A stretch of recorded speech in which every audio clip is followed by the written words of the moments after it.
So it's August 11th, 2021.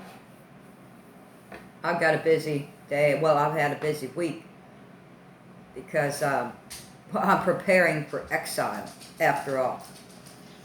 Now, before I get into that, I would like to notice, in case anybody else is not noticing, that the momentum for the pushback of the citizens of my country has already begun against the tyrannical medical measures that are being placed upon them. Now, I don't know how successful they will be with this pushback. I know that they're gaining some success right now because within our infrastructure of within the economy, employers are not so ready to lose that number of their employee base over this.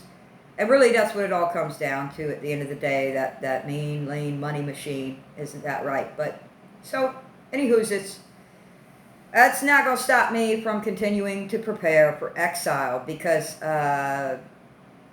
my exemption from all of this is one of a religious nature, in that I don't think anything, not anybody, not a one buddy, is going to stop the prophecies from unfolding and the end to be revealed, just as the good book depicts it.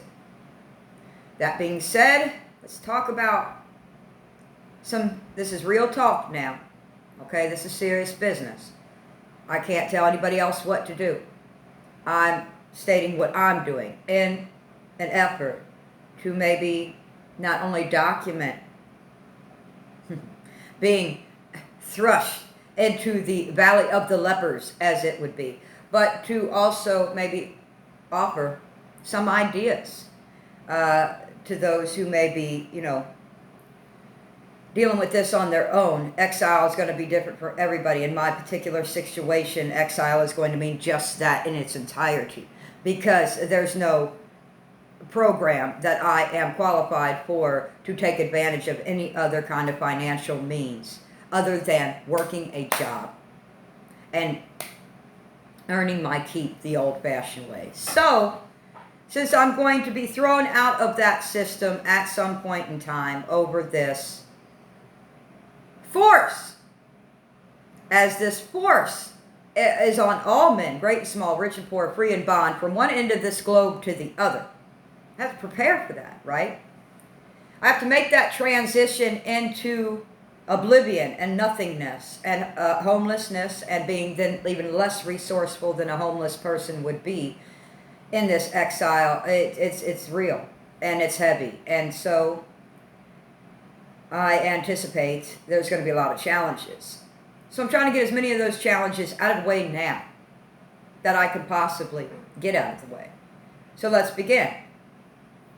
I've put a credit freeze on myself through the different Equifax and credit reporting companies. This is important going forward for the sake of protecting me against anything financial that would try to bring me back into the matrix that I'm well in exile from on a legal level. So what that credit freeze does is it prevents any and all data collection, cyber warfare, hacking, identity theft, criminals in this world that seems to be on the rise right now, from utilizing my data to get me in trouble. Now, I've done the same thing with the IRS and the obtainment of an IRS identity PIN. And it will protect my federal happenstances and taxes and what have you from the same kind of threat. Now, I don't have any debt in my life, thank you, Jesus, that I was disciplined enough to just, if I wanted something, save up the money and purchase it outright. Practice that my whole life. I've never had a credit card in my entire life. Okay, so thankfully I do not have that burdensome stone to carry around with me, but many people do. They've got mortgages, leases. They've got credit cards out the wazoo. The buy here, pay here, the rent to owns, you name it, they've got it. They've got the contracts with the cell phones. They've got contracts with this one, that one, and the other one. And so this, if I had those things, In my preparation for exile, I would be filing complete and total bankruptcy on all of those things. Let me explain.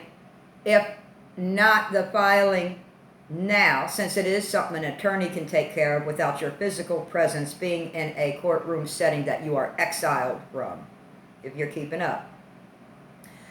At least putting the financial, preparation for that aside.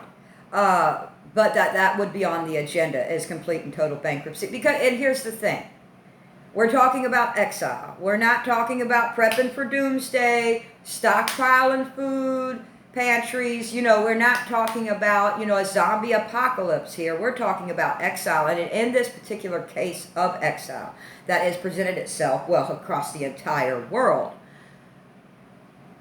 you're not going to have a place to house those preps if you can't go to work and support the financial responsibility to do so. You're not going to have a place to offer yourself shelter if you're going to end up facing foreclosure or facing eviction based on a medical status, right? So it's not a gamble I would be willing to take, and I'm not willing to take it. So alleviating myself from the financial grid is a hard move to make, because it's not as if credit freezes can't be lifted, but it's kind of difficult. It's not easy, and it's a timely process, but it can be lifted. And I have no interest in lifting them. I've never used credit anyway. However, the only thing left of me on a financial grid at this point, because I have eliminated any kind of payment apps from my electronics. I have closed any kind of PayPal accounts or, eBay subscriptions or what have you from my social media networking. I have done the best that I can do to de-Googleize my devices and phones. And it is a hassle every time I need to Google to then reactivate these features, but it's the best that I can do. So coming up off that financial grid means there's only 3 things left for me. My actual bank account that my paycheck is direct deposited into. My gas and electric utility bill and my water bill. So I've taken the liberty of paying up to keep current the gas and electric and water company bills. That is because on that day of exile, and it's bye-bye cruel world, okay? So I'm not looking forward to. Man, who wants to spend their vacation? I took a vacation from work to get all of this crap done. Who wants to spend their vacation doing this? But evidently that's what I'm doing.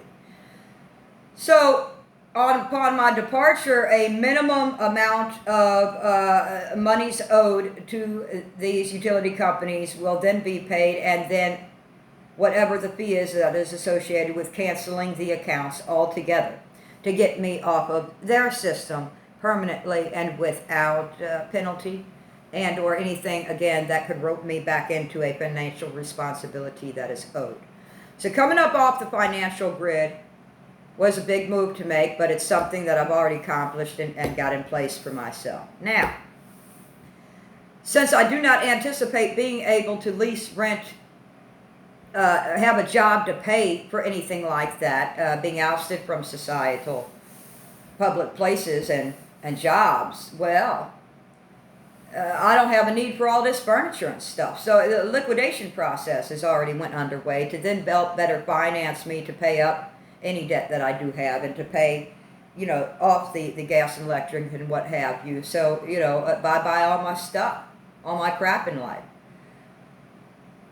Keeping it real, it's not like I'm going to have a place to take those things when this is all said and done anyway.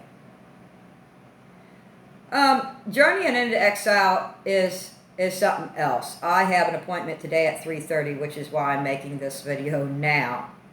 To have 2 teeth pulled that are filled to capacity and really are not going to make it for the long haul. So I'm getting rid of them before they're ready to be gotten rid of. And that's going to suck. That's never a pleasant day at the park. However, I do anticipate in the future that as this push becomes more mandatorily adopted by here, there, and everywhere. The threat of being abandoned by the medical and or dental establishments is real. So anything dentistry that I need done, I'm doing right now. And anything medically that needs to be attended to, I'm making appointments for right now. There are some things that I will not be able to walk away with. For instance, I'm a 45-year-old woman. I've got 45-year-old womanly needs, right? I need a hysterectomy. I'm not going to be able to get it. At least that's what I believe.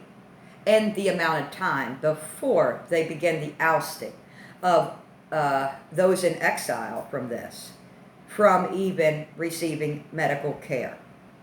Right now, it's nearly impossible to get through any preliminary portion of your doctoring and dentisting without them bombarding you with 20 questions about this thing that I'm sick of answering or getting into any kind of dialogue with at this point.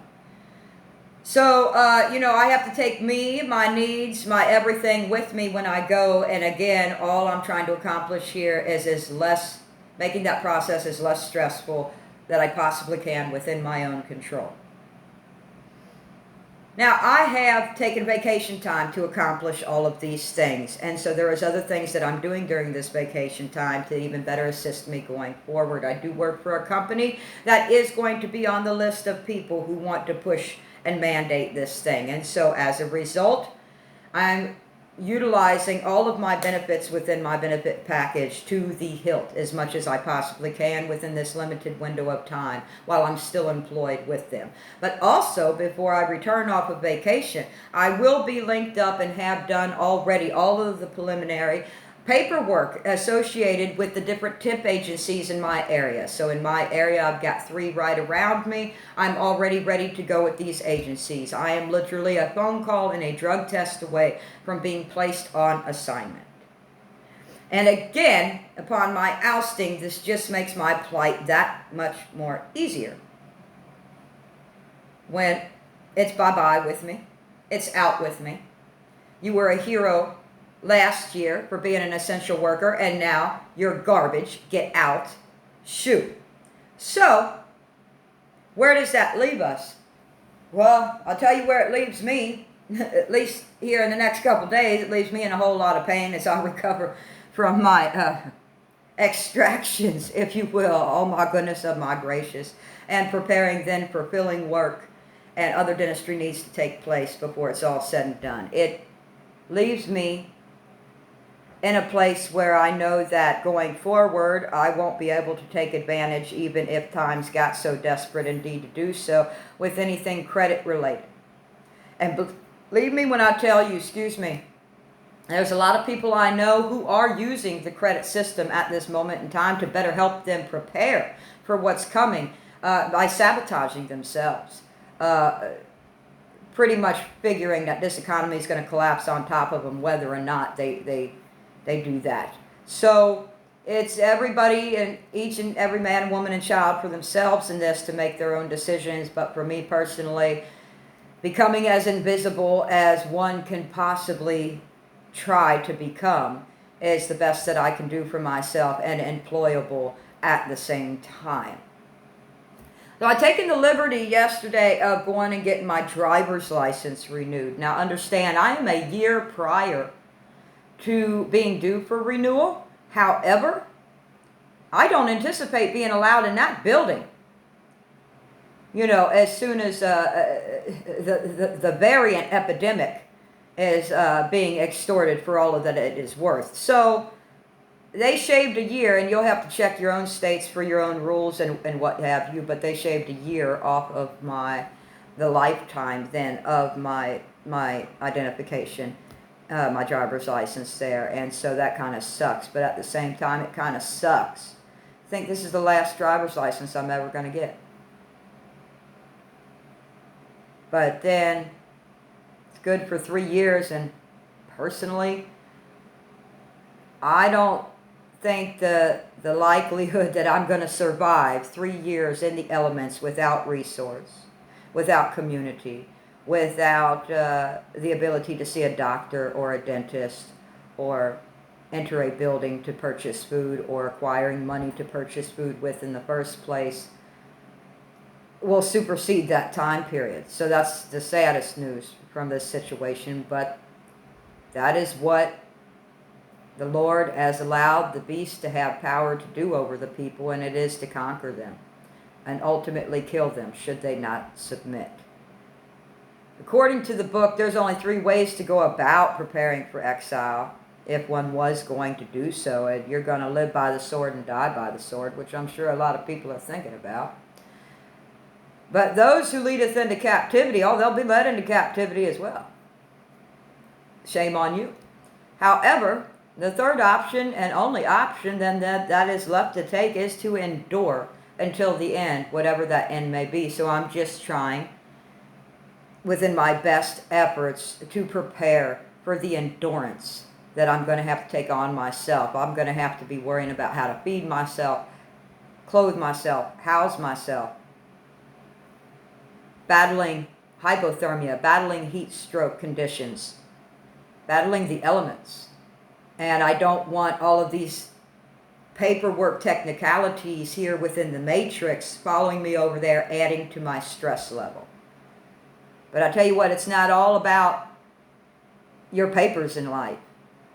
I'm going to have to arrange a last supper with my loved ones and an inner circle where I say my final goodbyes. And those people have got their heads in the clouds. They've already participated in this thing underneath the fear and anxiety of it. And I mean, in the back of their mind, they think I am too. It's going to be a sorry day for them when they realize I was about it and they weren't.